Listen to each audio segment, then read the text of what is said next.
desafio de vir aqui discutir com vocês, ou pelo menos provocar essa discussão sobre o tema da integralidade na relação com a gestão do trabalho e todas as suas interfaces com o modelo de atenção, porque eu suponho que nós podemos, pelo volume de tempo que nós temos dedicado a esse tema, podemos sim, junto com vocês, levantar algumas questões que consideramos essencial nesse debate.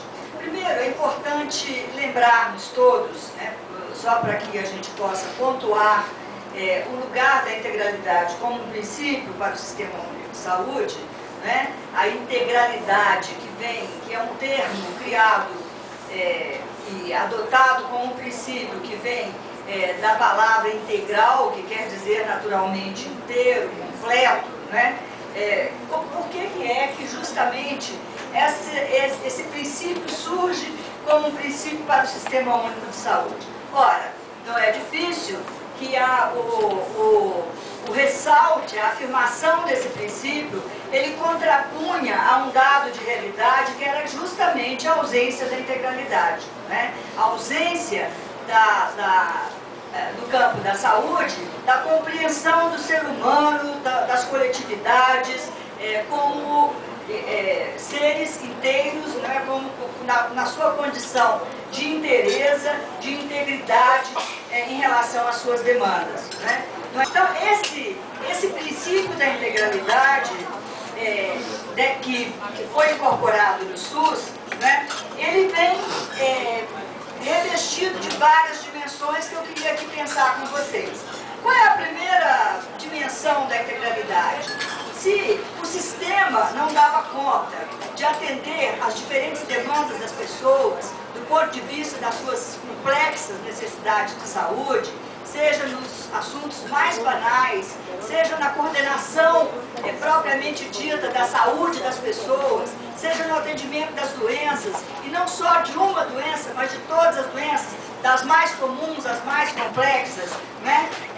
Esse princípio ele tem que pairar como uma orientação geral na organização dos serviços, ou seja, na orientação do próprio modelo de saúde, né? Quer dizer, o modelo de saúde, para ser integral, ele tem que dar conta de voltar, de reverter a sua lógica, ou seja, olhar para as necessidades e as demandas da população.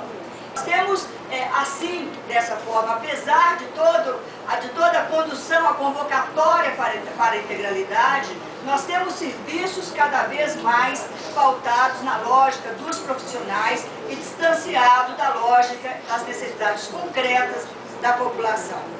Se o indivíduo, né, eu gosto muito de provocar essa questão da integralidade pensando, o indivíduo, quando ele chega no serviço de saúde, ele chega inteiro, né?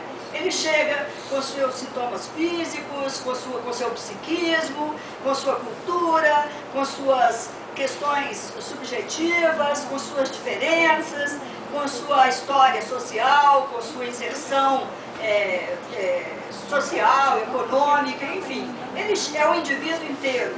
Da mesma forma, a comunidade, quando ela se torna objeto de um serviço de saúde, ela se apresenta inteira.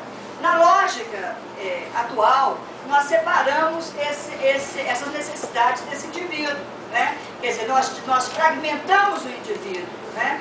O indivíduo pisa no serviço inteiro e imediatamente ele se torna objeto de uma atenção voltada ao aparelho gastrointestinal ou cardiológico ou ao psiquiatra, né? Porque ele entra numa lógica da fragmentação.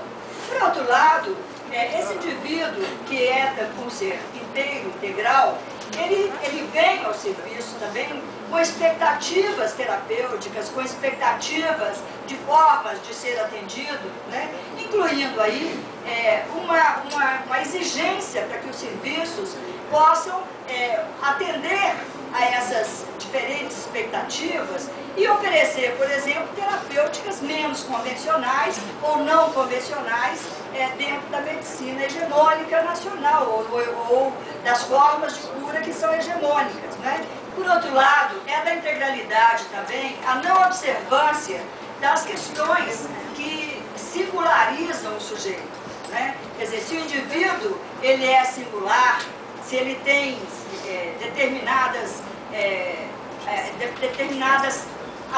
atributos e situações que o tornam mais singular, como é o caso das relações com a orientação sexual, com gênero, com raça, com etnia, com local de moradia, com o que seja que torne o indivíduo que está à frente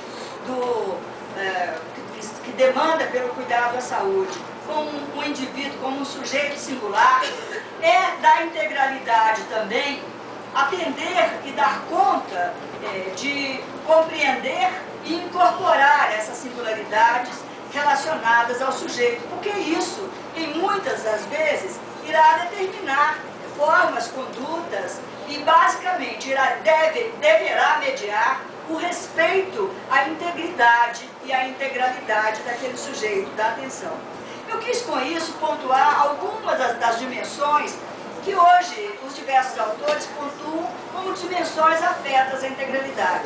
Eu acho que vale a pena aqui, para esse conselho também, lembrar de um aspecto da integralidade que é Santinha, que não está aqui agora, mas que sempre nos pontua, outros conselheiros já ouvi falar sobre isso, conselheiros, mas é a importância também da nossa ação como integrante do processo de controle social, que nós também tenhamos uma observação integral sobre as necessidades de saúde da população, né? Porque também é não integral quando nós focalizamos nossa prática política de defesa da saúde para os interesses corporativos demandados por aquele setor que eu represento. E me vejo, né, nessa forma do agir político. E com isso eu sacrifico uma prática política de integralidade da luta pelo SUS. O desafio primeiro que nós colocamos está relacionado, sob o meu ponto de vista, à reformulação do próprio modelo de atenção. Olha, o SUS, quando criamos o SUS, nós sabíamos, e estava nas bases da criação do Sistema Único de Saúde, a reorientação do modelo de atenção. A integralidade, ela deve ser o eixo a ser consolidado na reorganização desse modelo da saúde, desse modelo de atenção à saúde. Se nós tivéssemos consolidado o modelo de saúde da família, nós certamente teríamos invertido essa lógica pela qual o sistema de saúde ainda hoje está organizado. Porque aquela equipe de saúde da família, ela teria determinado e reorientado todo o processo de atenção, de cuidado, numa lógica que envolve o vínculo, a confiança daquelas pessoas, né, e a legitimidade das equipes de saúde da família para realizar esse seu papel, né, e não essa hoje quase caótica e angustiante busca, né, das pessoas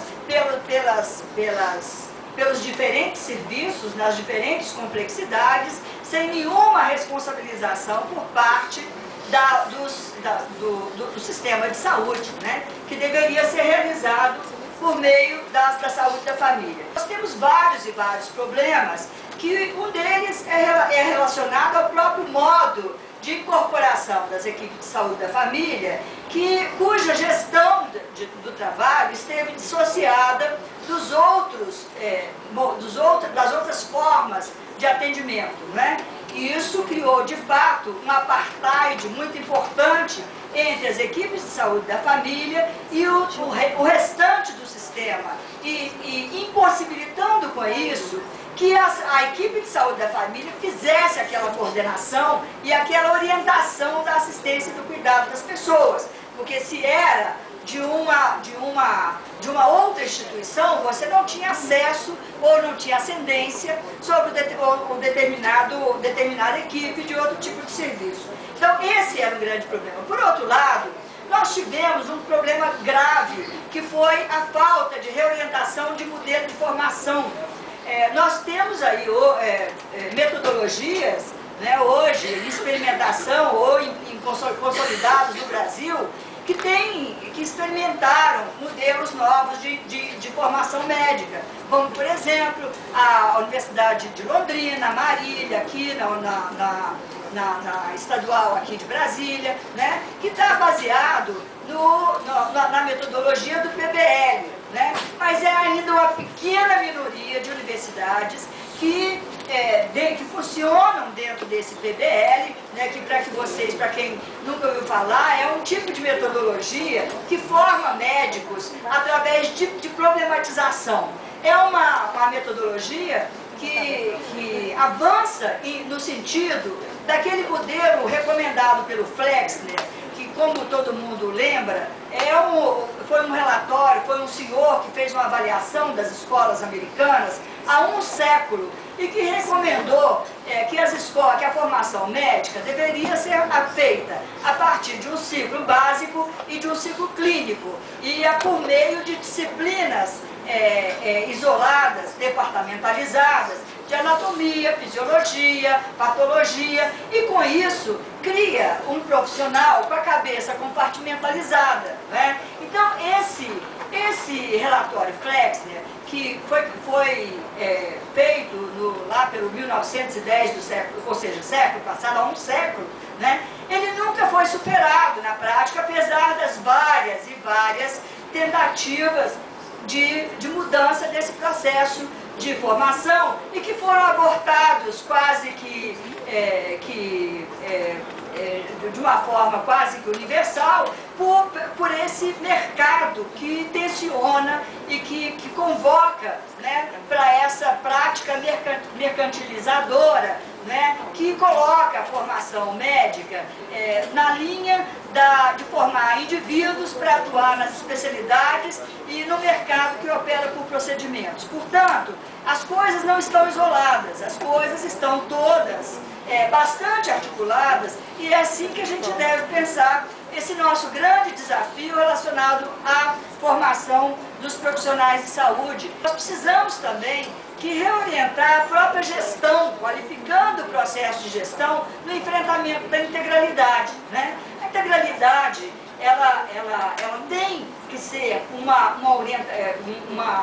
um princípio também da organização da própria gestão da saúde, né? Não adianta nós termos uma formação mudada se nós temos ainda uma gestão ainda compartimentalizada, né? Finalmente, né, ainda como desafio, a própria consolidação do SUS, né? Nós temos chamado a atenção que cada vez mais, né, que o SUS ele é o nosso projeto político de saúde para o Brasil, né? É uma conquista do povo brasileiro do ponto de vista dos seus estatutos legais, mas nós sabemos todas as lacunas que estão postas, inclusive a grande questão que mais nos fere, né, é a questão do financiamento pelo imediatismo que ela submete o Sistema Único de Saúde a uma situação caótica, né? Mas também a própria integralidade que o SUS foi concebido de compor o sistema de seguridade social. Nós podemos construir um belo sistema, né, que, se não tivermos avançado um Estado, as mudanças de Estado que possam garantir qualidade de vida, nós insistiremos numa saúde sem integralidade. Portanto, a articulação ou a consolidação, a retomada da ideia da saúde como integrante na Seguridade Social é imprescindível na integralidade, e a consolidação do sistema nas bases que ele foi criado também, né? Porque nós não podemos, já estou interrompendo, nós não podemos deixar de olhar a ausência da integralidade do sistema privado de saúde, que hoje, como dizem os nossos senadores, nós temos que aprender a conviver, porque é um sistema de fato colocado aí. E esse sistema, ele está todo baseado, né, nessa linha da fragmentação, né, na linha da negação do acesso, na linha da garantia do pensamento, que é exatamente o que contrapõe o projeto político do nosso Sistema Único de Saúde.